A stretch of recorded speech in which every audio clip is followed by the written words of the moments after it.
سلام الله عليكم ورحمته وبركاته. بسم الله الرحمن الرحيم. الحمد لله رب العالمين حمدا كثيرا طيبا مباركا فيه كما يحب ربنا ويرضى.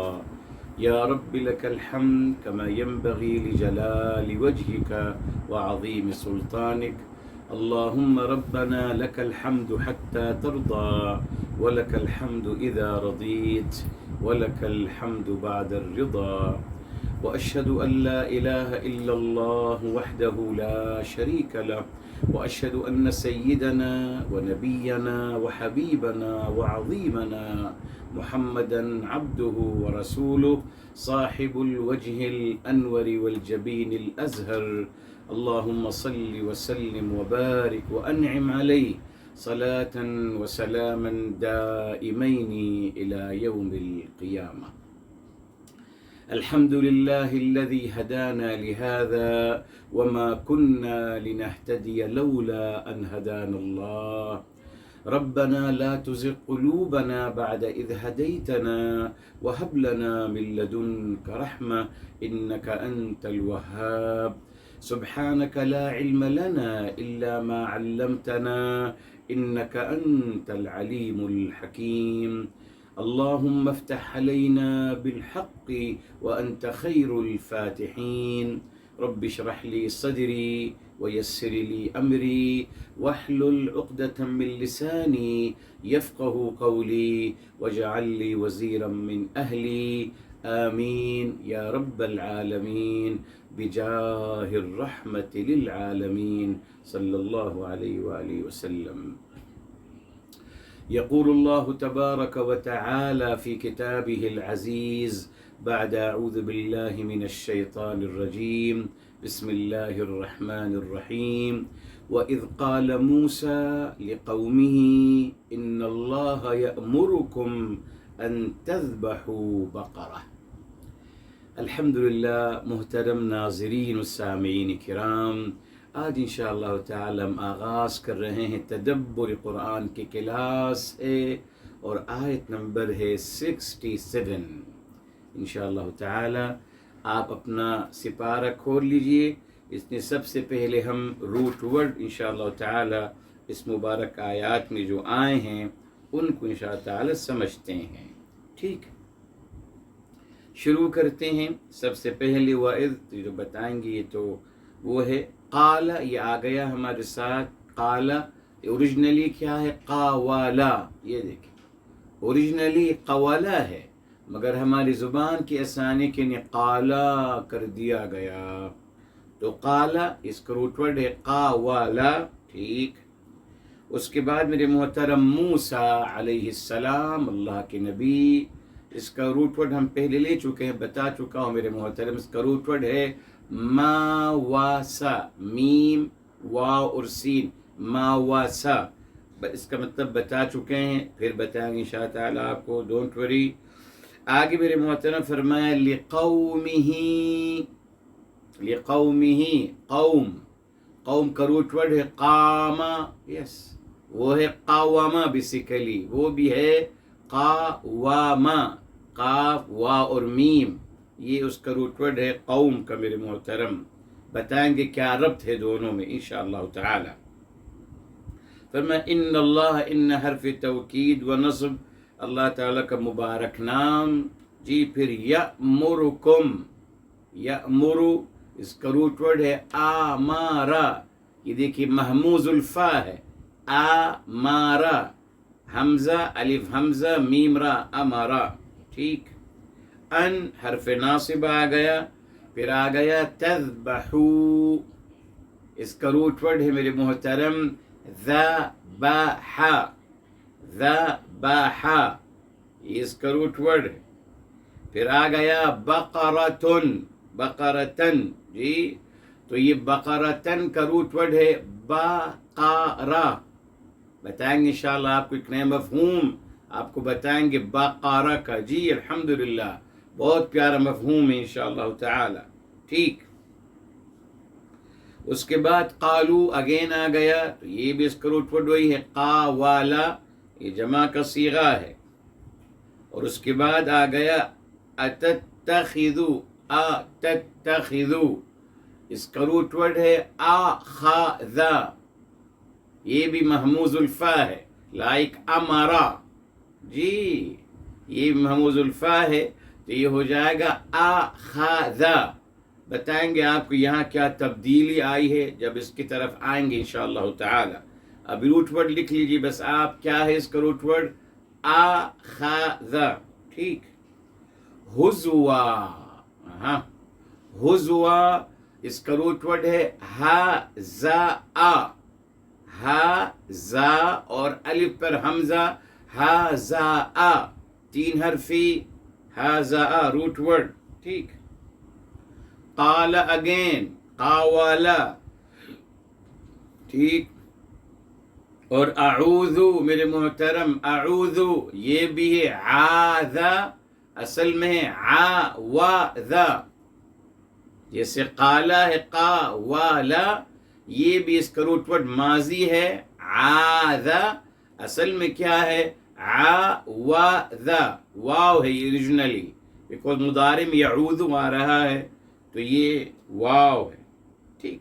باللہ اللہ تعالیٰ کا مبارک نام، ان حرف ناصبہ، اور پھر دیکھیے آ گیا اگین اکونا، اکونا یہ بھی کانا ہے، اوریجنلی ہے کاوانا، یہ دیکھیں اجوف ہے نا، یہ اجوف الواوی ہے، بتایا تھا آپ کو درمیان میں اگر حرف علت آتا ہے الف یا اخیر میں تو یہ اوریجنلی یا تو واو ہوگا اوریجنلی یا پھر یا، کیسے پتہ چلے گا کہ صاحب یہ اوریجنلی واو ہے یا ہے؟ مضارع کا صیغہ لانا ہوگا، دیکھا آپ نے، مضارع کا صیغہ یاد کرنا پڑتا ہے، ماضی مضارع یہ دونوں صیغے یاد کرنے پڑتے ہیں، ماضی نہیں صرف، نہ نہ نہ نہ، ماضی مضارع دونوں کا، یہ دونوں صیغے ہر ورب کے ہمیں یاد ہونے چاہیے، تبھی ہم آگے انشاءاللہ تعالی سمجھ سکتے ہیں۔ تو یاد رکھیے، صرف ہم نے ماضی کا صیغہ یاد نہیں رکھنا، ماضی پلس مضارع دونوں کا، بیکوز اس سے پھر مضارع سے ہی اور ماضی مضارع سے ہی پھر ہم مجہول بھی کا صیغہ بناتے ہیں، جی، اور اس سے پھر ہم اسم الفاعل بناتے ہیں، اسم المفعول بناتے ہیں، جی، اور بہت کچھ، ٹھیک۔ تو فرمایا اکون ہو گیا کاوانا، ٹھیک۔ من حرف جر الجاہلین، جی الجاہلین یہ جمع کا صیغہ ہے اسم الفاعل کا، اس کا اصل مفرد کیا ہے؟ جاہلن، جاہلن یہ اسم الفاعل کا صیغہ ہے، جی بتائیں گے آپ کو کیا فرق ہے فاعل میں اور اسم الفاعل میں، بتائیں گے انشاءاللہ تعالی آج باذن اللہ۔ اس کا روٹ ورڈ ہے جاہیلا، جاہیلا یجہلو، جاہیلا یہ اس کا روٹ ورڈ ہے جیم ہا اور لام۔ الحمدللہ یہ تمام روٹ ورڈ آ گئے ہیں، الحمدللہ ان کو ہم نے لکھ لیا، ٹھیک۔ اب ہم اگلے سٹیپ پہ چلتے ہیں اور وہ ہے میرے محترم اس کا عربک انالیسز، اعراب، ٹھیک۔ شروع کرتے ہیں میرے محترم انشاءاللہ تعالی۔ واو استئناف، نئی بات شروع ہو رہی ہے تو یہ واو استئناف ہے، نئی بات شروع کر رہی جا رہی ہے۔ اذ بتایا آپ کو، اذ کیا ہے میرے محترم؟ یہ اذ مفعول فی ہے، مفعول فی جب، اذ جب، لفعل محذوف تقدیرہ اذکر یا حبیبی یا رسول اللہ صلی اللہ علیہ وآلہ وسلم، یاد کریں آپ صلی اللہ علیہ وآلہ وسلم، یاد کریں جب، تو اس جو ہے یہ مفعول فیہ ہے، اس کا فعل محذوف ہے اور وہ کیا ہے؟ اذکر یا حبیبی یا محمد صلی اللہ علیہ وآلہ وسلم، تو اس مفعول فیہ ہے، پہلے بھی لے چکے ہیں، اور اس کا فعل محذوف ہے، ٹھیک۔ آپ کو دہرا دوں آپ کے لیے، ہمیشہ لوگوں نے کہا یہاں اذکرو ہے، یاد کریں آپ سب، جمع کا صیغہ لاتے ہیں اکثر لوگ، نہیں ایسا نہیں مناسب ہے، بیکوز میرے محترم مخاطب اول قرآن کریم کے کون ہیں؟ میرے حبیب، میرے آقا، سرور کائنات، فداہ ابی و امی و نفسی صلی اللہ علیہ وآلہ وسلم. جی تو آپ ہی مراد ہیں، نمبر 1. نمبر 2 میرے محترم، نمبر 2 کیا ہے؟ نمبر 2 یہ ہے کہ الحمدللہ انہی سے کہا جاتا ہے یاد کیجئے جو اس واقعے کے گواہ ہوتے ہیں، جی، یا ان کو پتہ ہوتا ہے اس کے بارے میں، انہی سے کہیں گے نا یاد کیجئے. اب ایک انسان کو جب پتہ ہی نہیں کچھ، آپ اس سے کیسے کہیں گے یاد کیجئے، ریمائنڈر کیجئے؟ ناممکن. تو الحمدللہ یہ آپ صلی اللہ علیہ وآلہ وسلم کے لیے ہیں. اذ، ٹھیک، مفعول فیہ ہے، فعل محذوف ہے، اس کا اندازہ کریں گے اذکر. ٹھیک. قال فعل ماضی مبنی علی الفتح، قال فعل ماضی مبنی علی الفتح. موسیٰ کس نے فرمایا؟ موسیٰ علیہ السلام نے، تو موسیٰ فاعل ہو گیا ہے نا. اچھا اب یہاں دیکھیے موسیٰ پر میرے محترم پیش نہیں آ رہا، نہیں کہا جا رہا موسیٰ نہیں سا، موسیٰ نہیں، موسیٰ کہا جا رہا ہے. یہ ہم نے فیس بک میں لیا تو الحمدللہ میرے محترم کہ جن ناؤن، جن اسما کی اینڈنگ الف سے ہو، بھلے ممدودہ ہو جیسے دنیا، یا مقصورہ ہو جیسے موسیٰ. ہم نے لیا تھا المستشفیٰ، تو بتایا تھا آپ کو جو ناؤن کی اینڈنگ الف سے ہوتی ہے، وہ الف لمبا الف ہو یا چھوٹا الف، اس پر کوئی بھی علامت اعراب ایگزسٹ نہیں کرتی، وہاں ہم نے سپوز کرنا پڑتا ہے. تو ہم کہیں گے موسیٰ فاعل ہے، مرفوع ہے بضمۃ مقدرۃ. ہاں ایک پیش ہے جو اندازے سے ہے، سپوز کر رہے ہیں اس کو، بضمۃ مقدرۃ علی الالف، الف پر، بضمۃ مقدرۃ علی الالف منع من ظہورها التعذر، وہ اس کو نہیں، اس کو پر آ سکتی. ٹھیک ہے صاحب، یہ موسیٰ ہو گیا. اب لی حرف جر، قومی یہ مجرور ہو گیا، لی کا مجرور قومی. ٹھیک. اب اگین قومی مضاف، بتایا آپ کو مضاف ہمیشہ پلس بن کے آتا ہے، اکیلا نہیں آتا، نہ ہمیشہ پلس بن کے آتا ہے. اسی طریقے سے میرے محترم مضاف بھی اسی طریقے سے آتا ہے، موصوف بھی اسی طریقے سے آتا ہے پلس. تو قومی یہ مجرور ہے لی سے، پلس مضاف، اور ہی جو ہے یہ مضاف الیہ ہے، اس کا ہی مضاف الیہ ہو گیا. بتائیں گے آپ کو اس کی ڈیٹیل بعد میں اعراب کے لحاظ سے. بہرحال اب ہم یہ کہیں گے صرف الجار والمجرور کیا ہیں یہ دونوں؟ الجار والمجرور فی محل نصب مفعول به، یہ دونوں جار و مجرور مفعول به کے خانے میں آ رہے ہیں. اصولی بات ہے نا صاحب، فعل کے بعد فاعل لازم، فاعل کے بعد مفعول به لازم آ گیا صاحب. یہ قومی مفعول به کے خانے میں آ گیا. ٹھیک، مکمل ہو گئی بات. اب بات چینج ہو رہی، انا. ہاں یہ انا کیا ہے؟ اس کو عربی میں کہتے ہیں نا، سیکنڈ بک میں، سیکنڈ بک کا غالباً سیکنڈ چپٹر ہے، انا انفسائز کرنے کے لیے، بے شک. اور انا کیا کرتا ہے صاحب؟ یہ انا جو ہے یہ جملہ اسمیہ میں داخل ہوتا ہے، جملہ اسمیہ کو انفسائز کرنے کے لیے، اسٹریس دینے کے لیے، اس کے اوپر تاکید کرنے کے لیے. یقیناً بتایا تھا آپ کو، جیسے آپ کہنا چاہتے ہیں ان اللہ غفور، تو جب یہ جملہ اسمیہ میں داخل ہوتا ہے تو یہ تبدیلی کرتا ہے. کیا کرتا ہے یہ مبتدا پر زبر لگا دیتا ہے صاحب، اسی لیے اس کو ہم کہیں گے اسم ان. اب مبتدا نہیں کہلائے گا، اب یہ ہو جائے گا اسم ان، اور اس کا پھر خبر ان بھی ہوتا ہے، وہ مرفوع رہتا ہے. بتایا تھا آپ کو فعل میں ہم نون مشدد لاتے ہیں اور لام لاتے ہیں پہلے، بتایا تھا آپ کو وَلَقَدْ عَلِمْتُمْ. اچھا، اس سے میرے محترم ان حرف توکید، یہ تأکید کے نہیں آتا ہے، ونصب اور زبر لگاتا ہے مبتدا پر. اللہ، یہ دیکھیں زبر لگا ہوا ہے اسم ان کی وجہ سے. سمپل، یس. اللہ زبر کیوں ہے؟ اسم ان کی ہونے کی وجہ سے. یأمرکم، یأمرکم، یأمر فعل مضارع ہے یقیناً، یا آ رہا ہے شروع میں، یأمر فعل مضارع ہے.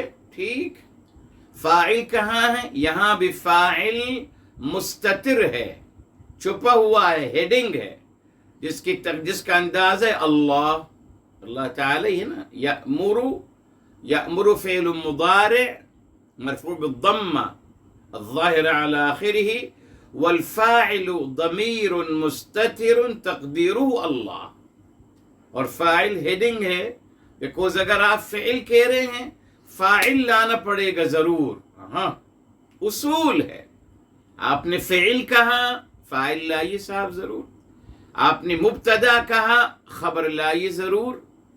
آپ نے مضاف کہا، مضاف الیہ لائیے ضرور. آپ نے موصوف کہا، صفت لائیے ضرور. جی، آپ نے حرف جر کہا، مجرور لائیے ضرور. آپ نے ظرف کہا، ظرف مکان یا ظرف زمان، معمول لائیے ضرور. اصولی بات ہے میرے محترم، انچینجبل. ٹھیک، اچھا. تو یہاں الفاعل اللہ، کم، یہ مفعول بھی ہے میرے محترم. جی، کم مفعول بھی کے خانے میں آ رہا ہے. ٹھیک، یأمرکم مفعول بھی. ان، یہ ان آ گیا، یہ حرف نصب ہے صرف. دیکھیے فرق، ان حرف توکید و نصب، اور وہ آتا ہے جملہ اسمیہ کے ساتھ.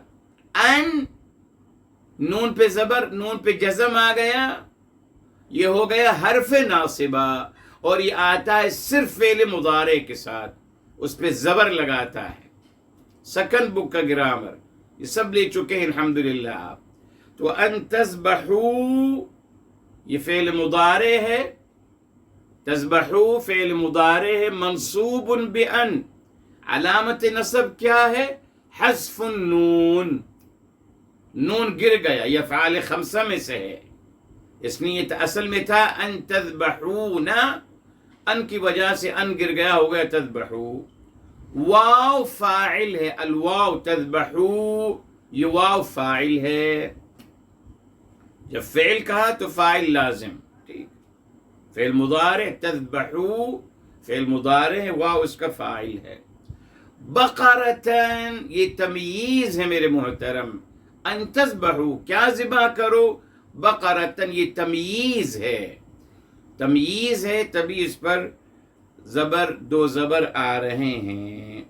ٹھیک، اب کیا ہے؟ یہ جملہ جو ہے یأمرکم ان تذبحوا بقرہ، یہ جملہ فعلیہ جو ہے جی، یہ خبر کے محلے میں آ رہا ہے. والجملۃ الفعلیہ، اور جملہ فعلیہ جو ہے میرے محترم وہ کیا ہے؟ وہ فی محل رفع خبر ان، خبر ان رفع کی حالت میں آتی ہے، تو یہ خبر ان کا جی یأمرکم، یأمرکم ان تذبحوا بقرہ، یہ مکمل جملہ جو ہے یہ خبر ان کے خانے میں آ رہا ہے.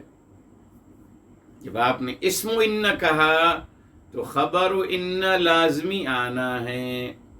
اور بتایا آپ کو خبر جو ہے وہ ایک لفظ کی شکل میں بھی آتا ہے، جملے کی شکل میں بھی آتا ہے، اور شبہ جملے کی شکل میں بھی آتا ہے. تینوں شکل میں آ سکتا ہے. ٹھیک. اب میرے محترم آگے چلتے ہیں. قالو دوسرا جملہ شروع ہو گیا. یہ قالو فعل ماضی جمع کا صیغہ. قالو ان سب نے کہا. واو فاعل ہے. واو فاعل ہے. ٹھیک. اس کے بعد اتتخذنا. یہ اسم استفہام ہے میرے محترم جی. اسم استفہام یہ نا اہذا کتاب وہی ہے. الکتاب جدید وہی فیس بک میں جو لیا تھا. اور حل ایک جیسے ہوتے ہیں جس کو ہم کہتے ہیں the question of yes or no. تو اتتخذنا question کیا آپ نے ہمیں بنا لیا. ٹھیک. یہ اسم استفہام ہے جی. یہ مبتدا کی شکل میں آ رہا ہے. فی محل رفع مبتدا کے خانے میں آ رہا ہے. تتخذنا. تتخذو یہ میرے محترم فعل مضارع ہے اور نا اس کا فاعل ہے. نا اس کا فاعل ہے. اتتخذو نا معذرت تتخذو یہ فعل مضارع ہے اور فاعل اس کا ہے انت آپ. یعنی اللہ تعالی سے کہہ رہے ہیں یہ اتتخذو انت. تو فاعل انت ہے جو اللہ تعالی کی طرف جا رہا ہے. نا جو ہے یہ مفعول بھی کے خانے میں آ رہا ہے. نا مفعول بھی ہے. ٹھیک ہے صاحب. تتخذ فعل مضارع اور فاعل انت آپ اللہ تعالی کے لیے. ضمیر مستتر اور نا جو ہے ضمیر یہ جمع کا صیغہ متکلم کا مفعول بھی کے خانے میں آ رہا ہے. ہزوا یہ بھی تمییز ہے میرے محترم. کیا آپ ہمارے لیے کیا کر رہے ہیں بتائیں گے آپ کو. جی جناب معذرت. اتتخذنا ہزوا.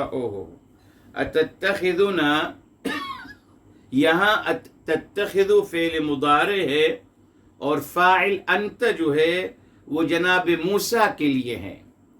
جناب موسیٰ کے لیے. معذرت اللہ تعالی کی نہیں ہے. جناب موسیٰ کے لیے معذرت. جناب موسیٰ کے لیے ہے اور نہ اس کا مفعول بھی ہے. ہزوا یہ اس کا تمییز ہے مگر اس کا مطلب بتائیں گے ابھی انشاءاللہ. ہزا کا مطلب کیا ہے بتائیں گے انشاءاللہ تعالی آپ کو. تو یہ تمییز ہے. ٹھیک. پھر آئیے میرے محترم. قال فعل ماضی آ گیا اور اس کا فاعل ہے مستتر.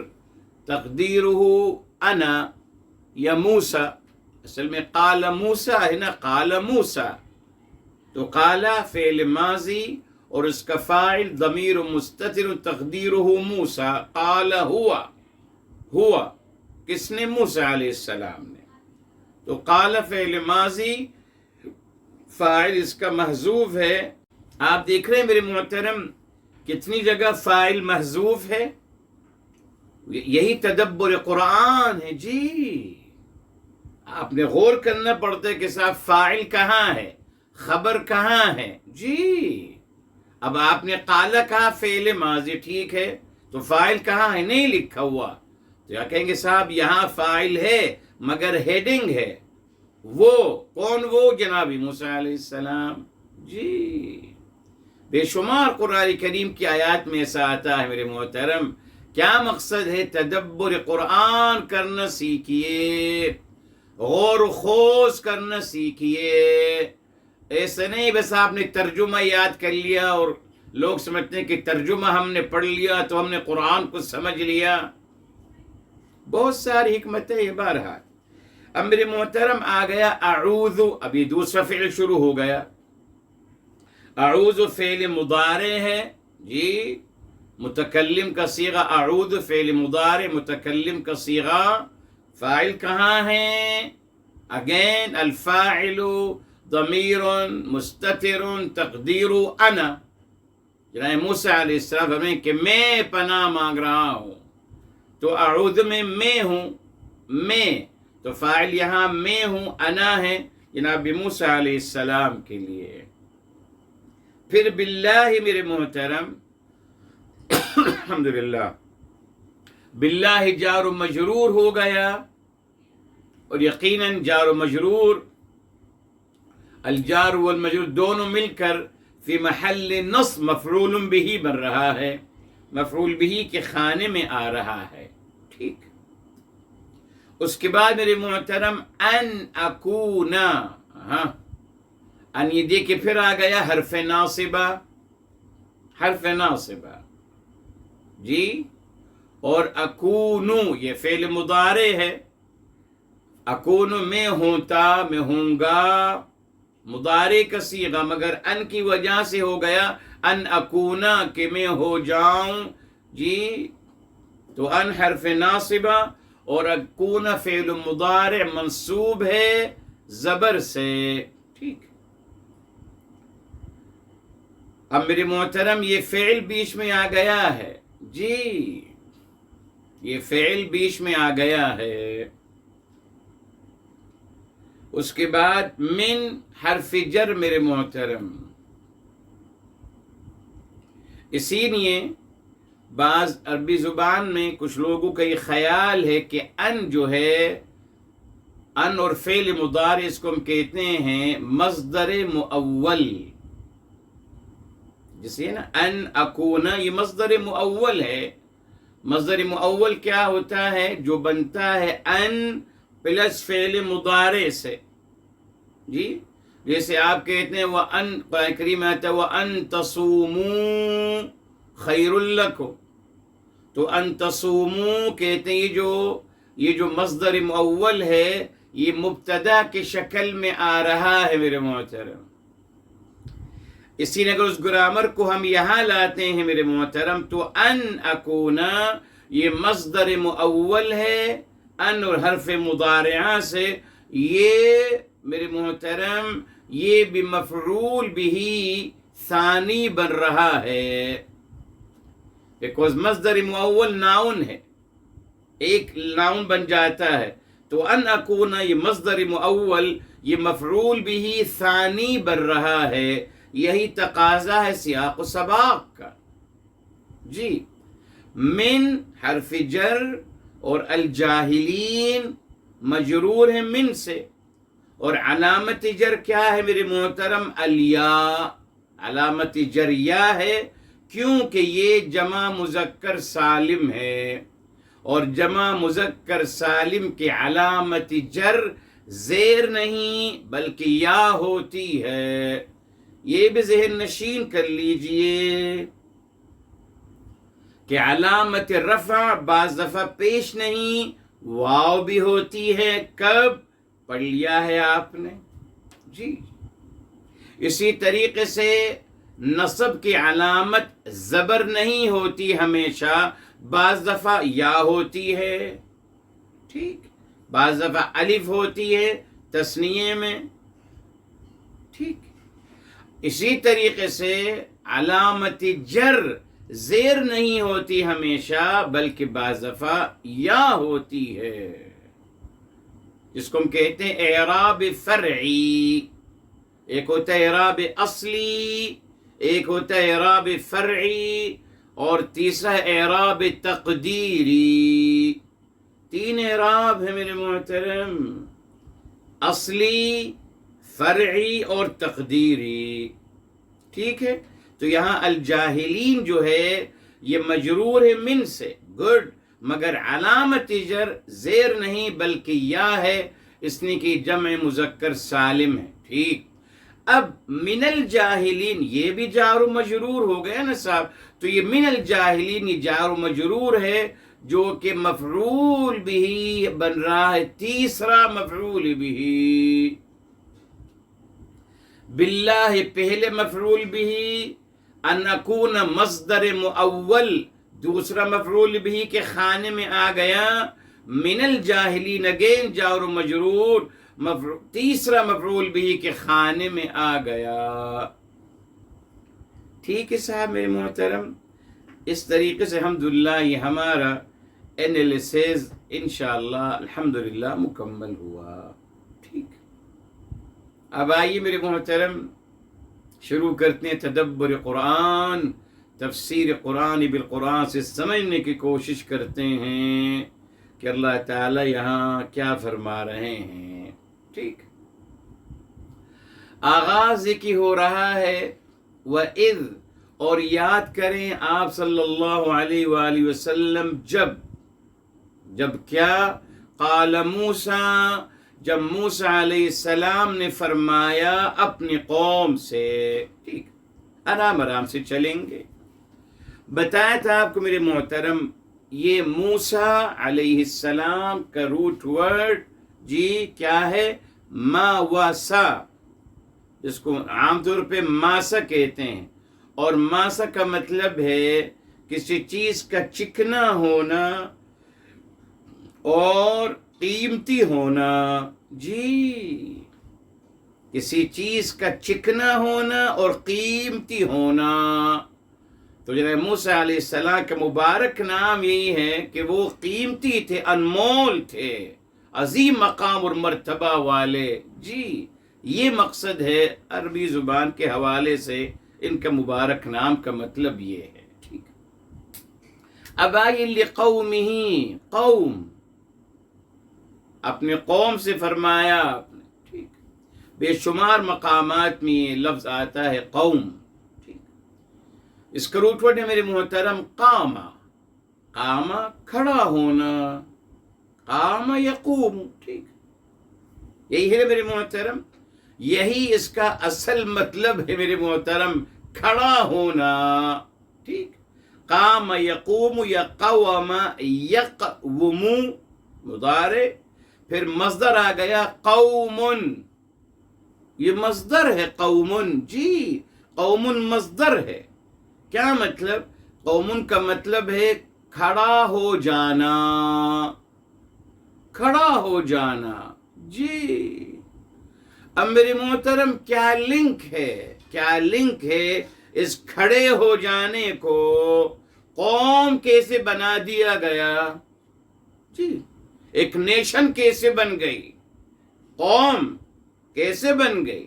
بھئی قوم تو مصدر ہے، قوم یہ مصدر ہے میرے محترم. اس کا مطلب ہے جیسے کھڑا ہو جانا. بس، قام کھڑا ہوتا ہے، یقوم جی کھڑا ہوئے گا، اور قوم کھڑا ہو جانا، یہ مصدر ہو گیا. تو صاحب اس کو قوم کے لیے کیسے لایا گیا؟ کیا لنک ہے؟ جی، لنک یہ ہے میرے محترم، اس کو معنوی لحاظ سے لیا گیا. کیا مطلب؟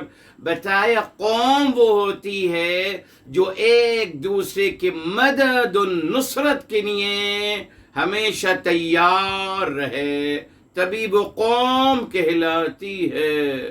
جی، قوم نوح، بے شمار قرآن کریم کے آیات، قوم نوح، قوم عاد، قوم ثمود، قوم لوط. تو قوم کیا ہوتی میرے محترم؟ وہ جو آپس میں ایک دوسرے کی مدد و نصرت کرنے کے لیے ہر وقت تیار اور کھڑے رہتے ہیں، تو سپورٹ ایچ ادر، تبھی اس کو قوم کہا گیا میرے محترم. اللہ اکبر.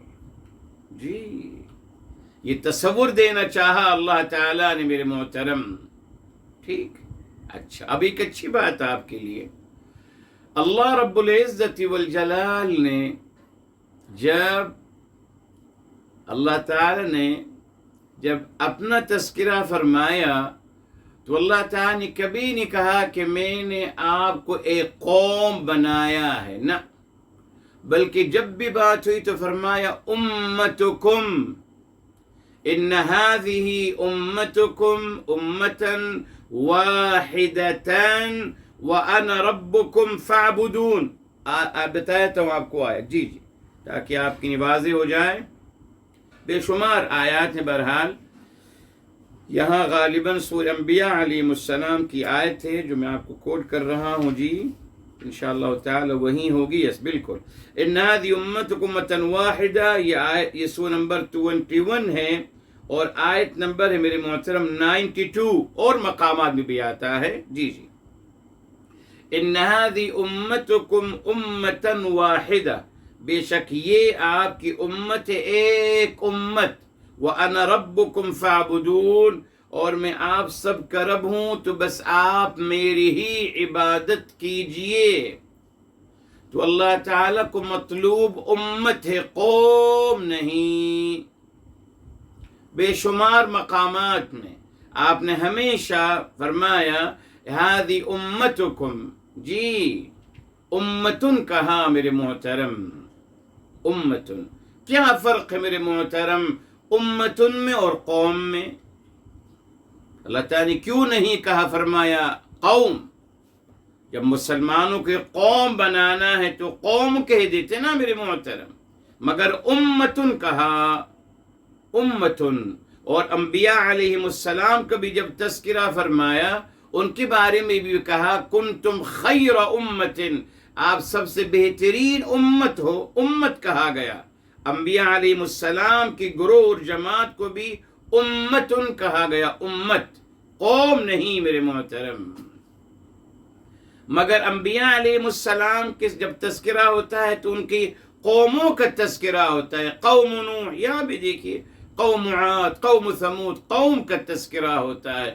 کیا فرق ہے میرے محترم؟ اللہ تعالی نے جو اصطلاح استعمال کیا امت کا، کیوں اور قوم کا تذکرہ کیوں نہیں کیا؟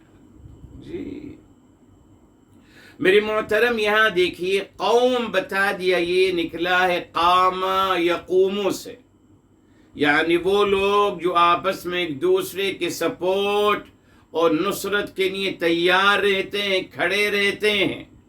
تو میرے محترم یہاں اشارہ مل گیا کہ یہ ان کا اپنا ذاتی مفاد ہے،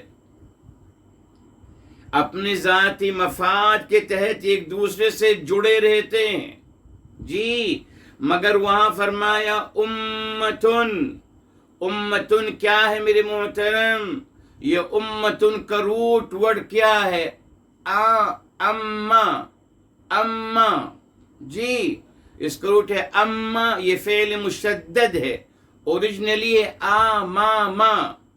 اما کا مطلب ہوتا ہے میرے محترم رہنمائی کرنا، آگے کھڑے ہو جانا. کیا مقصد میرے محترم؟ اشارہ دیا جا رہا ہے امت وہ ہے جو ایک مقصد کے تحت جمع ہوتی ہے، اپنے ذات مفادات کے لیے نہیں. تو اللہ تعالیٰ فرما رہے ہیں کہ میں آپ کو ایک امت چاہتا ہوں. کیا مقصد امت؟ یہ کہ آپ کا ایک واحد مقصد ہو، اور وہ ہے اللہ تعالیٰ کی تعلیمات پہ عمل کرنا، اللہ تعالیٰ کی بڑائی اور کبریائی کو تسلیم کرنا. اور میرے حبیب، میرے آقا سرور کائنات فداہ ابی و امی و نفسی صلی اللہ علیہ وآلہ وسلم، ان کی تعظیم و توقیر کرنا، اپنی ذاتی مفادات نہیں ہے. بس یہ فرق ہے، سمجھ گیا؟ جی جی ایک مقصد ہے جو من جانب اللہ عطا کیا جاتا ہے، دین الہی. تو امتن یعنی جو فالو کرتی ہیں دین الہی کو، جی وہ امت کہلاتی ہے، وہ امت ہے میرے محترم، وہ امت ہے. تبھی علامہ اقبال رحمۃ اللہ تعالی علیہ نے اس فرق کو سمجھا ہے اور سمجھایا ہے، امت جی اور ملت اور قوم میں کیا فرق ہے. زبردست طریقے سے اس بات کو سمجھایا ہے. بہرحال تو میری محترم یہاں جناب موسیٰ علیہ السلام اپنے قوم سے فرما رہے ہیں، کیا فرما رہے ہیں؟ ان اللہ یأمرکم، بے شک اللہ تعالی، یہ دیکھ بے شک اللہ تعالی، یعنی آپ یہاں تأکیدی انداز سے گفتگو فرما رہے ہیں. حالانکہ کافی تک کہہ دیتے کہ اللہ تعالیٰ آپ کو حکم دے رہے ہیں، مگر بے شک اللہ تعالیٰ اشارہ مل رہا ہے میرے محترم کہ سامنے والے لوگ ڈینائر ہیں، جی نہیں ماننے والے۔ انسان جو گفتگو کرتا ہے میرے محترم، وہ سامنے والے انسان کو دیکھ کے گفتگو کرتا ہے نا، جی۔ اگر سامنے والا مجھے پتا ہے کہ میری بات مانے گا تو میں اس سے کہوں گا میرے بیٹے بات یوں ہے، انف، مجھے کوئی انفسائز کرنے کی ضرورت نہیں ہے، مجھے قسم کھانے کی ضرورت نہیں ہے، nothing at all، because relation یہ ہے، ایک ٹرسٹ ہے، اعتماد کا رشتہ ہے، یہ فرق ہے۔ تو یہاں ان اللہ، اس مبارک جملے سے یہ ثابت ہو رہا ہے کہ یہ سامنے والے ڈینائر ہیں، تبھی جناب موسیٰ علیہ السلام نے انفسائز کرتے ہوئے اس بات کو فرمایا۔ کیا فرمایا؟ بے شک اللہ تعالی یأمرکم، بے شک اللہ تعالی آپ کو حکم دے رہے ہیں، ان کے تذبحو، کہ آپ ذبح کریں، بقرتن، گائے ذبح کریں۔ آئیے میرے محترم، بقرہ کا مطلب سمجھتے ہیں۔ دیکھ، ذبح آ گیا، ذبح کریں۔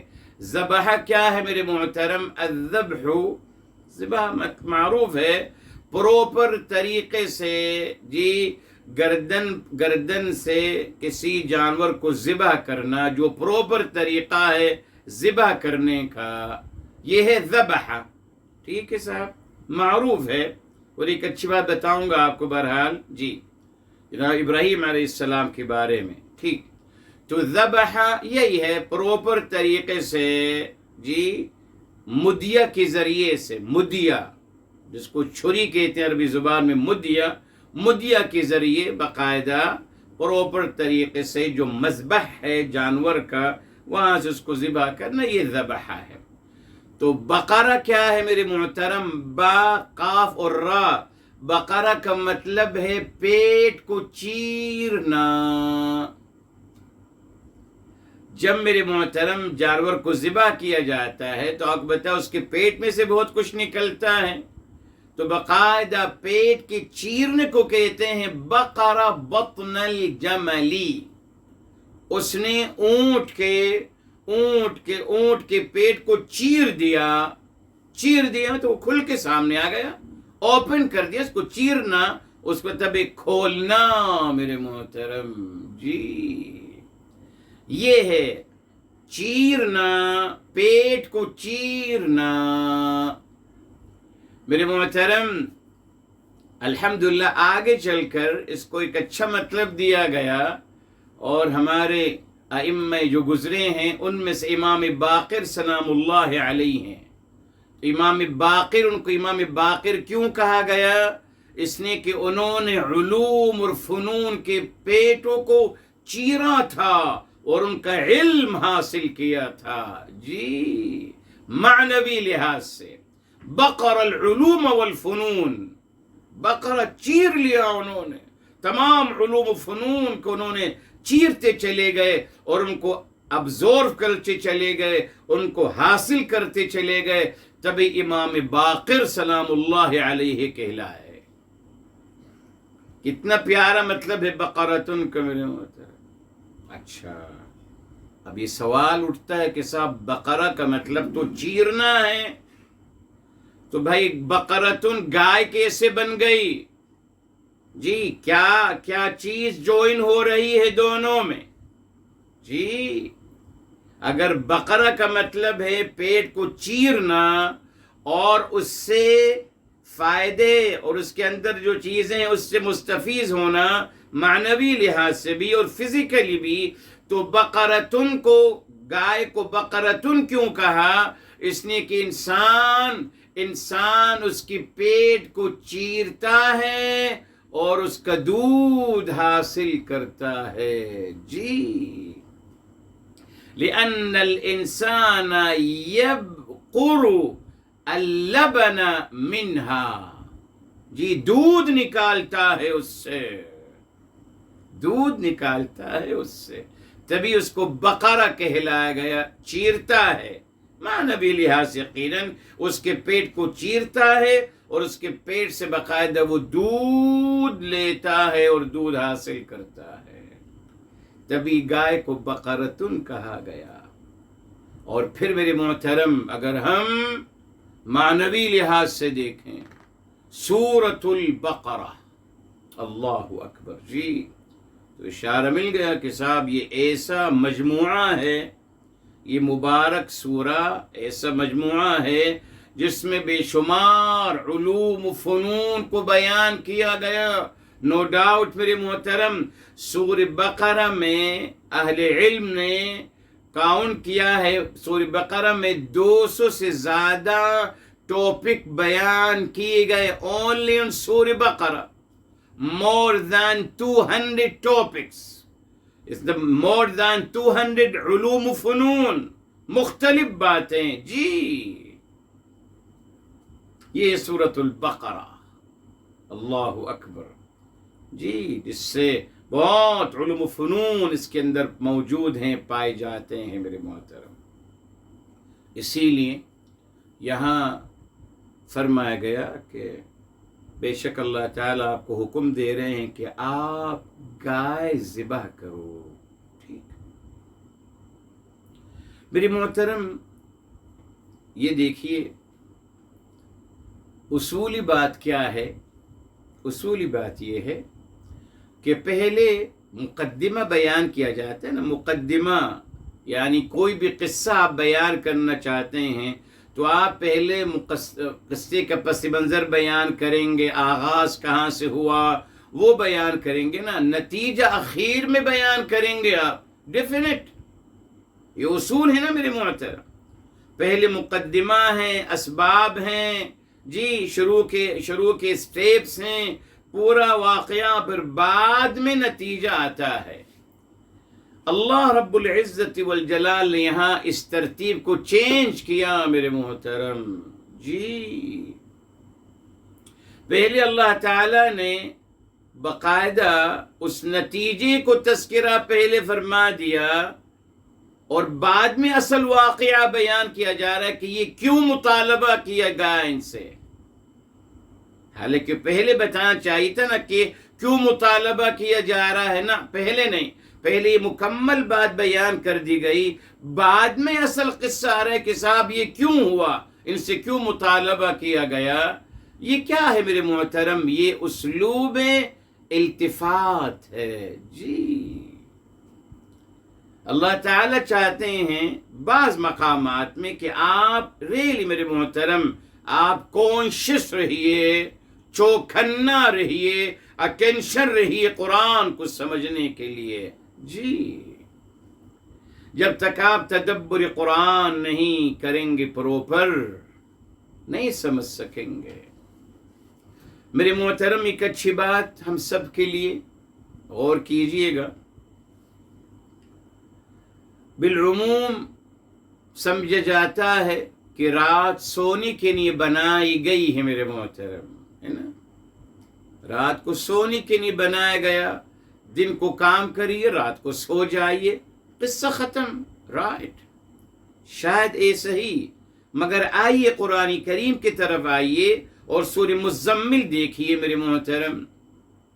سورہ مزمل میں دیکھیے قرآن کریم نے کہیں بھی نہیں کہا کہ وَجَعَلْنَا اللَّيْلَ نَوْمًا، ہم نے رات کو بنایا سونے کے لیے، ہرگز نہیں، قرآن کے کوئی آیت نہیں ملتی۔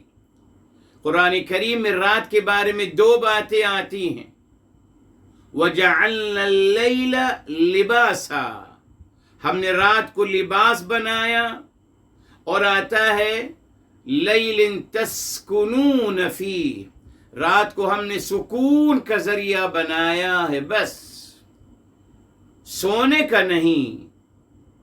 اچھا، اب آئیے سورہ مزمل میں فرمایا گیا یا ایھا المزمل، اے میرے حبیب، میرے آقا، سرور کائنات، فدا ہوا بی و امی و نفسی صلی اللہ علیہ وآلہ وسلم، عظمتوں کی چادر میں لپٹے ہوئے، جی، مزمل کا مطلب عظمتوں کی چادر میں لپٹے ہوئے، یہ نہیں جو روایتیں بیان کی جاتی، توہین ہے میرے محترم، نبی کی توہین ہے۔ بہرحال کیا فرمایا جا رہا ہے آگے؟ قم اللیل، اٹھ کھڑے ہو جائیے رات کو. آپ نے تو کہا رات سونے کے لیے ہے، تو کیا اللہ تعالی ہمارے حبیب صلی اللہ علیہ وآلہ وسلم کو خلاف قانون فطرت تعلیم دے رہے؟ نہیں ہو سکتا میرے محترم، نہ نبر. یہ تو فطرت کے عین مطابق ہوا. قم اللیل، کھڑے ہو جائیے رات کو عبادت کے لیے. تو رات سونے کے لیے نہیں ہے؟ شاید نہیں، اکارڈنگ قرآن تو نہیں ہے. ہم نے بنایا وہ الگ مسئلہ ہے، وہ تو ہم نے تو بہت کچھ بنایا ہے، مگر اکارڈنگ قرآن میری حبیب صلی اللہ علیہ وسلم کے توسط سے ہم کو تعلیم دی جا رہی ہے نا. ماشاءاللہ ہمارے مسلمان تمام عظمت اپنی طرف لے گئے. جب ان سے کہتے ہیں کہ صاحب یہ تو عظمت میرے حبیب میرے آقا سرور کائنات صلی اللہ علیہ وسلم کی نہیں، کہتے ہیں نہیں صاحب ان کے توسط سے ہم تک بھی آ گئی عظمتیں. تو صاحب یہ حکم بھی تو ہم تک لے آئیے نا صاحب، مگر کیونکہ اس میں مشقت ہے تو قرآن نے بتا دیا قم اللیل، کھڑے ہو جائیے پوری رات. پوری رات، یس، قم اللیل، کھڑے ہو جائیے پوری رات. الا قلیلا، سوائے تھوڑی سی رات کا حصہ. پھر فرمایا نصفہ، آدھی رات کھڑے ہو جائیے. او انقص منہ قلیلا، یا آدھی رات میں سے کچھ کم کر لیجئے. او زد علیہ، یا آدھی رات سے کچھ زیادہ کر لیجئے. اب آئیے میرے محترم، کیا کرنا ہے رات کو؟ کیا کرنا ہے رات کو؟ فرمایا وَرَتِّلِ الْقُرْآنَ تَرْتِيلًا، آپ قرآن کریم کو ٹہر ٹہر کر خوب سنوار کر پڑھیے. ٹھیک، پڑھنا مقصود ہے نہیں میرے محترم، یہاں اشارہ ہے کہ آپ قرآن کریم کو ٹہر ٹہر کر خوب سوار کر اس پہ تدبر کیجئے. تدبر قرآن رات کو کیجئے. جی کب کریں گے تدبر قرآن؟ آپ بتائیے. اگر رات کو ماشاءاللہ روزگار میں لگا ہوا ہوں، معذرت دن کو روزگار حاصل کر رہا ہوں، رات کو سو رہا ہوں، تو تدبر قرآن کا وقت کم ملے گا؟ نہیں ہے، ضرورت نہیں اس کی. ہے میرے محترم، قرآن نے بتا دیا کہ پوری رات تدبر قرآن کرتے رہیے. لوگوں نے سمجھا کہ تہجد کی نماز ہے. نماز مطلوب نہیں میرے محترم، تدبر قرآن مطلوب ہے. لوگ تہجد کی نماز پڑھتے ہیں، ان کو قرآن یاد ہی نہیں ہے، سوائے اخیر کی 10 سورتیں انہی کو دہراتے رہتے ہیں. میرے محترم تہجد کی نماز مطلوب نہیں، تہجد میں تدبر قرآن مطلوب ہے. یہاں کتاب الہی پہ تدبر کیجئے، سیکھیے، اپنا نفس کا تزکیہ ہوگا، قرآن کریم سے جڑتے چلے جائیں گے، اللہ کی معرفت اللہ کی محبت ملتی چلی جائے گی. تدبر قرآن کریں گے تو عظمت مصطفیٰ اور شان مصطفیٰ آپ کو سمجھ میں آنا شروع ہوگی. تدبر قرآن رات کو میرے محترم، کہاں اس کا تصور؟ کوئی تصور نہیں اس کا. قرآن نے بتا دیا کہ رات میں تدبر قرآن کیجئے. صرف اٹھ کر آواز سے گنگنانا نہیں ہے صاحب، نا، قرآن کو گنگنانا مقصود نہیں ہے. قرآن پہ عمل کرنا مقصود ہے، تدبر کرنا مقصود ہے. آج پوری امت مسلمہ قرآن کو گنگنا رہی ہے بس. کہ صاحب کیا آواز ہے، کیا کر لیں گے ہم آواز کا میرے محترم؟ یہودیوں کے سب ایجنٹ ہیں، یہودیوں کے سب غلام ہیں، کیا کر لیں گے ان کے اچھی آواز سے؟ کردار تو دیکھیے کس کو فالو کر رہے ہیں. کیا مطلب اگر وہ قرآن اچھا پڑھتے ہیں، عمل کیا ہے معاذ اللہ ان کا؟ کس کے غلام بنے ہوئے ہیں میرے محترم؟ اعوذ باللہ. مگر مفاہیم بدل دیے بس. اس سے میرے محترم بہرحال تدبر قرآن کا وقت رات ہے میرے محترم. اور بے شمار دلیلیں ہیں جی. بہرحال اب واپس آتے ہیں میرے محترم.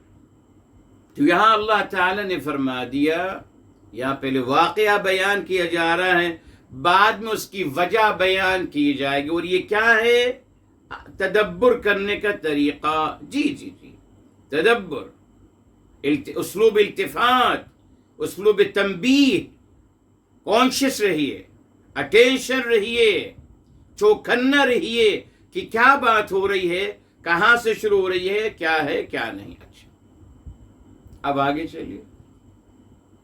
قالو، قوم نے کہا، اتتخذنا،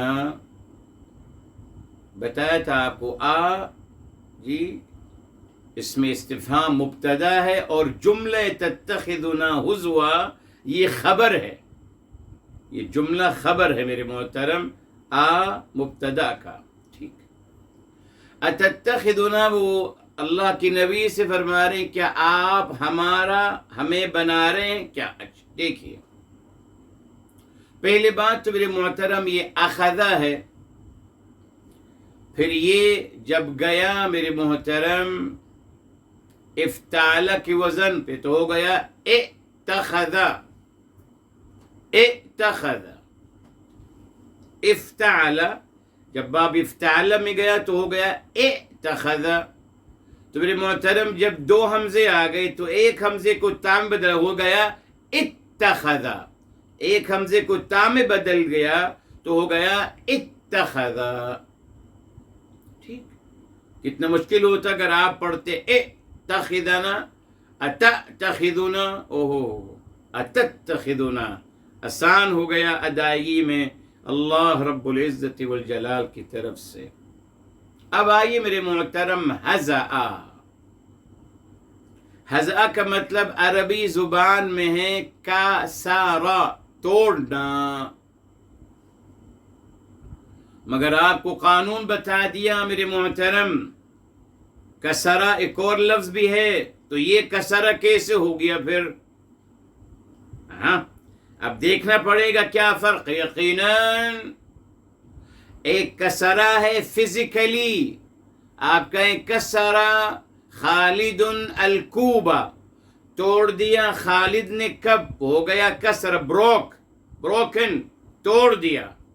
وہ کسرا ہے فزیکلی. اور ہزأ کسرا ہے، مگر یہ کسرا ہے میٹافریکلی، معنوی لحاظ سے. یعنی کسرا کا مطلب دل آزاری کرنا، مذاق اڑانا نہیں ہے میرے محترم. ترجمہ صحیح نہیں کیا گیا جی، بیکوز مذاق اڑانے کے لیے قرآن میں لفظ آ گیا سخرا، سین خارا سخرا جی. مگر ہزا کا مطلب ہے دل آزاری کرنا. اور دل آزاری کرنا بہت طریقے سے ہو سکتی ہے. آپ کسی کو ڈانٹتے ہو، دل آزاری کر دیا آپ نے. آپ نے اس کو تنخواہ وقت پہ نہیں دی، دل آزاری کر دیا. آپ نے اس کی تنخواہ کاٹ کے دی، دل آزاری کر دیا. آپ نے اس برے لقب سے پکارا، دل آزاری کر دی. چیخے ان پر، دل آزاری کر دی. بہت ساری شکلیں ہیں. اس سے منع کیا گیا کہ مت کریے اسے. اسی لیے یہاں قوم کیا کہہ رہی ہے، یہاں ہم احتیاط کرنا سیکھنا ہے. ہم لے چکے ہیں سورہ بقرہ کے شروع میں انما نحن مستہزئون. تو مستہزئون کا مطلب بہتر یہی کہنا کہ ہم دل آزاری کرنے والے ہیں لوگوں کی، مذاق اڑانا نہیں، دل آزاری کرنے والے، جو کہ اللہ تعالیٰ کو بالکل پسند نہیں ہے. اور پھر اللہ یستہزئ بہم، معاذ اللہ. ترجمہ اٹھا کے دیکھ لیجیے، اعوذ باللہ کیا کیا لکھتے ہیں، اعوذ باللہ. اور تصور کیجئے اللہ ٹھٹھے مارتے ہیں ان کے خلاف، اعوذ باللہ. امیجنیشن کیجئے میرے محترم. میں ہمیشہ آپ سے کہتا رہا، ہر لفظ کی ایک تصویر ہوتی ہے، ہر لفظ کی. اللہ نے انسان کو یہ بنایا ہے، ہر لفظ کی ایک تصویر بنتی ہے فوراً. آپ کسی سے کچھ کہتے چلے جائیے، وہ تصویر بناتے چلے جائیں گے اپنے تصور میں صاحب، جی جی جی، فوراً بنتی تصویر. اعوذ باللہ. تصور کیجئے اللہ تعالیٰ ٹھٹا مار رہے ہیں، اعوذ باللہ اعوذ باللہ. تو یہاں میرے محترم سورہ بقرہ میں اللہ یستہزئ بہم، اس کا مطلب یہ ہوگا کہ اللہ تعالیٰ روکتے ہیں ان کو، اللہ تعالیٰ ان کو روکتے ہیں دل آزاری کرنے سے. بہرحال انشاءاللہ بتائیں گے آپ کو بعد میں. تو میرے محترم یہاں انہوں نے کہا کہ آپ ہماری دل آزاری کر رہے ہیں، یہ نہیں کہا کہ آپ ہمارا مذاق اڑا رہے ہیں. اعوذ باللہ. اللہ کی نبی مذاق نہیں اڑاتے کسی کا، نہ اللہ مذاق اڑاتے ہیں. یہ برا نازیبہ قول و عمل ہے. نو. جب اللہ تعالیٰ فرمائے لا یسخر قوم من قوم، اے اہل ایمان کوئی قوم کسی قوم کا مذاق نہ اڑائے، تو اللہ کے نبی کیسے مذاق اڑائیں گے معاذ اللہ، اور خود اللہ تعالیٰ کیسے مذاق اڑائیں گے. اعوذ باللہ اعوذ باللہ. سمجھنا ہوگا، جی جی، سیاق و سباق کو دیکھنا ہوگا، ایک اچھا مفہوم لانا ہوگا. اللہ تعالیٰ کی عظمت، اللہ تعالیٰ کی بڑائی اور کبریائی کو مد نظر رکھتے ہوئے یقیناً محنت کرنی ہوگی. مگر محنت کس کے پاس وقت ہے؟ ہمیں تو تیار ہر چیز چاہیے، ہم سوچنے کے لیے بھی تیار نہیں. نہ ہم کسی سے کہتے ہیں کہ آپ ہمارے بہاف پہ سوچئے، آپ ہمارے بہاف پہ دین کو پڑھیے، آپ ہمارے بہاف پہ قرآن کو پڑھیے، حدیث کو پڑھیے، ہمیں بس آپ خلاصہ بتا دیجئے صاحب. ہم دنیا کما رہے ہیں، پلیز ہمیں دنیا کمانے دیجئے. دنیا کے مقامات اور مرتبہ ہمیں حاصل کرنے، دین کا جو مسئلہ ہے آپ پلیز آپ ہمارے بہاف پہ آپ دین کو پڑھ لیجئے اور ہمیں کیلکولیشن آپ بتا دیجئے، جز خلاصہ بتا دیجئے ہمیں بس. پھر وہ سامنے والا اپنی مرضی کا خلاصہ بتاتا ہے ہمیں میرے محترم جی، اپنے مفادات کو سامنے رکھ کر دین کا خلاصہ بتاتا ہے. نہ ایسا نہیں کرنا، خود سوچئے. وہی میں کہتا ہوں قلب سلیم، دل کو ایکٹیویٹ کیجئے میرے محترم، خود سوچئے. دیکھیے کیا اللہ تعالی، سوچئے اللہ تعالی منع فرما رہے ہیں کہ آپ مذاق مت اڑائیے. اللہ تعالی خود مذاق اڑائیں گے معاذ اللہ. سوچئے. ایکسپٹ نہیں کرتا عقل انسانی میرے محترم، مگر جب محنت کی جاتی تو بات بدل جاتی ہے. بہرحال میرے محترم انہوں نے فرمایا کہ کیا آپ ہماری دل آزاری کر رہے ہیں، اس کو بدلنا ہوگا، ترجمہ صحیح کرنا ہوگا. جی جی دیکھیے انسانی یہ علم کا سفر ہے میرے محترم، علم کا سفر. یہاں دیکھیے یہ آیت نمبر 14 اور 15 میں سورہ بقرہ میں ہی ہم نے اس کا غالباً روٹ ورڈ آپ کو بتایا تھا، نہیں بتایا تھا مجھے یاد نہیں. بہرحال تو اس کا ترجمہ وہاں صحیح کر لیجئے، مذاق نہیں بلکہ دل آزاری کرتے ہیں. اور 15 اللہ یستہزئ بہم میں لکھا ہے کہ اللہ تعالیٰ جوابی کارروائی میں ان کے ساتھ ایسا کر رہے ہیں. اس سے بہتر ہے لکھ دیا جائے کہ اللہ تعالیٰ ان کو روکتے ہیں دل آزاری کرنے سے، یہ زیادہ اچھا ہے. بہرحال تو میرے محترم انہوں نے کہا کہ آپ ہماری دل آزاری کر رہے ہیں. جناب موسیٰ نے جواب دیا، قال، موسیٰ علیہ السلام فرمایا اعوذ باللہ، میں اللہ کی پناہ میں آتا ہوں. لے چکے عاد یعود، پناہ میں آنا. میں اللہ تعالیٰ کی پناہ میں آتا ہوں کہ میں ہو جاؤں من الجاہلین. جی جاہل کا مطلب میرے محترم بتایا آپ کو قرآن کریم میں بے علم لوگ، انگلورنٹ. جی بیکوز ہمارے اردو میں جاہل ایک گالی بن گئی ہے، جاہل ایک گالی ہے، قرآن کریم میں گالی نہیں ہے معاذ اللہ، یہ اردو کا مسئلہ ہے۔ عربی زبان میں جاہل کا مطلب ہے جو بے علم لوگ ہوتے ہیں، بے علم لوگ۔ یہ کہہ رہے ہیں اپنے بارے میں، کیا مطلب ہے؟ بتانا چاہ رہے ہیں کہ میں آپ سے جو مطالبہ آپ کے سامنے رکھا ہے، میں نے یہ علم کی بنیاد پہ رکھ رہا ہوں، من جانب اللہ مجھے کہا گیا، میں آپ کو آگے کنوے کر رہا ہوں یہ پیغام۔ تو الحمدللہ میں صاحب علم ہوں، بے علم کی بنیاد پہ کوئی بات نہیں کر رہا، بلکہ علم کی بنیاد پہ کر رہا ہوں میرے محترم۔ اور آپ دیکھیں میرے محترم، آپ نے یہاں اسم فاعل استعمال کیا، کیا فرق ہے دونوں میں؟ جب آپ کہتے ہیں، شاید پہلے بتایا تھا آپ کو، پھر دوہرا رہا ہوں آپ کے لیے، کوئی بات نہیں، کتب محمد کتابا، کتب لکھا، محمد نے ایک کتاب لکھی، کتاب لکھی۔ تو یہاں محمد جو ہیں انہوں نے اس فعل کو انجام دیا ونس۔ فاعل وہ ہوتا ہے جو اس فعل کو انجام دیتا ہے ونس، ایک دفعہ۔ کتب محمد کتابا، تو فاعل کون ہے؟ جو اس فعل کو ایک دفعہ انجام دے۔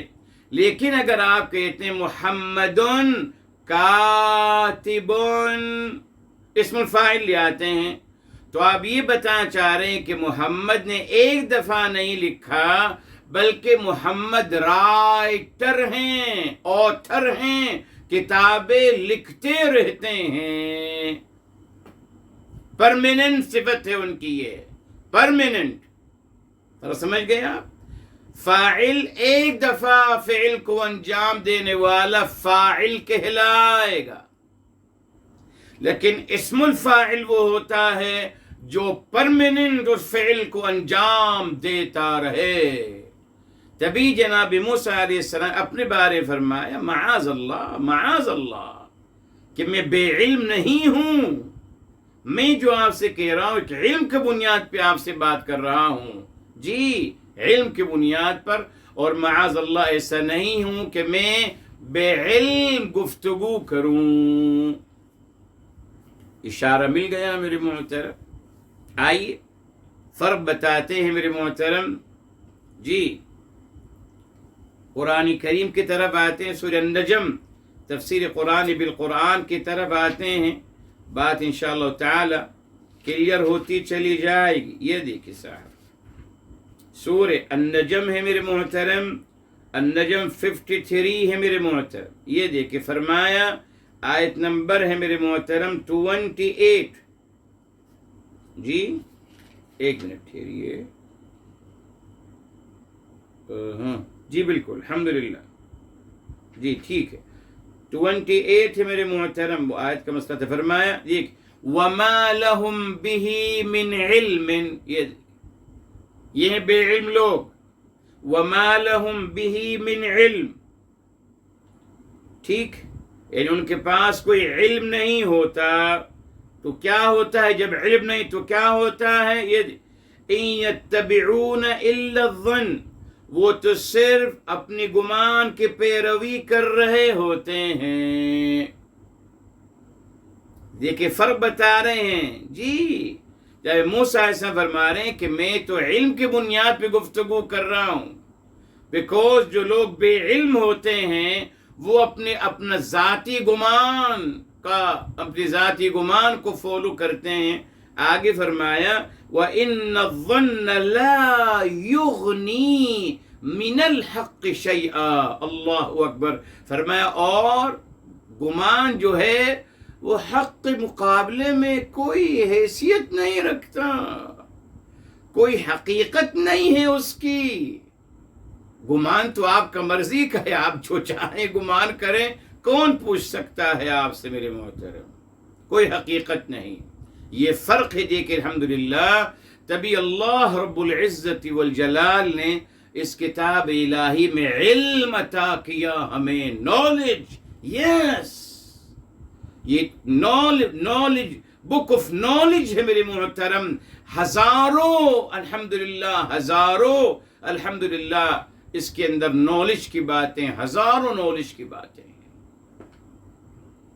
ہزاروں انفارمیشنز ہیں، ہزاروں حقائق کا تذکرہ ہے، ہزاروں میرے محترم جی رموز و اسرار ہیں. الحمدللہ یہ ہے نا، تبھی کہا گیا آپ جب بھی گفتگو کریں علم کی بنیاد پہ کیجئے، بس دلیل کی بنیاد پر.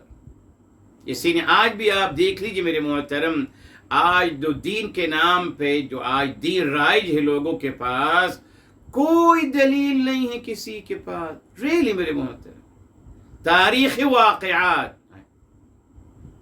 تو صاحب اگر تاریخی واقعات کو دین بنانا ہے تو کتاب الہی کا کیا کیا جائے پھر میرے محترم؟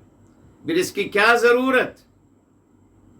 اگر آپ میں روایات کو ہی بنیاد بنانا ہے، سبوں نے روایات کو بنیاد بنایا ہے میرے محترم. دین حقہ اور دین الہی کی طرف میرے محترم بمشکل لوگ آتے ہیں. کیوں؟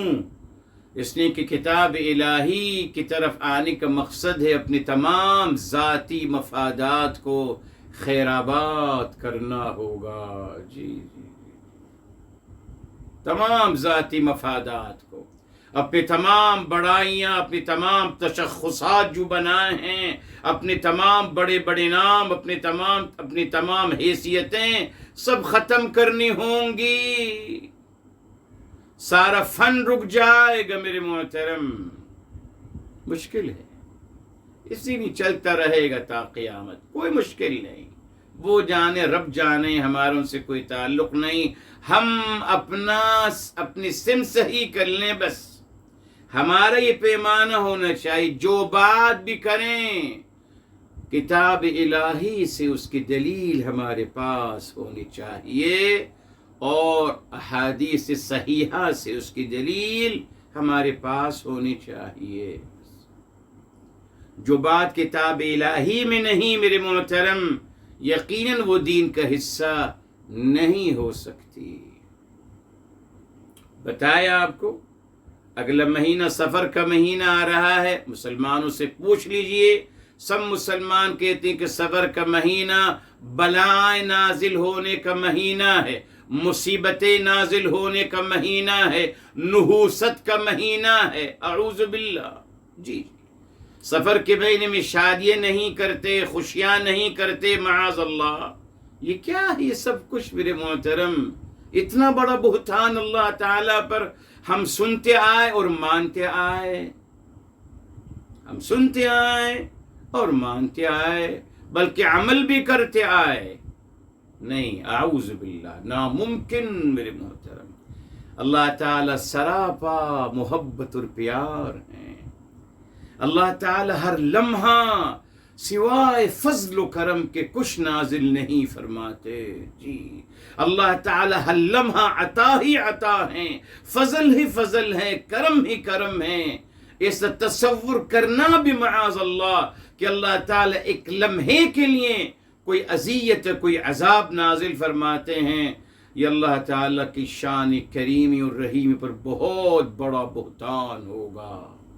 اسے نہیں سوچنا چاہیے.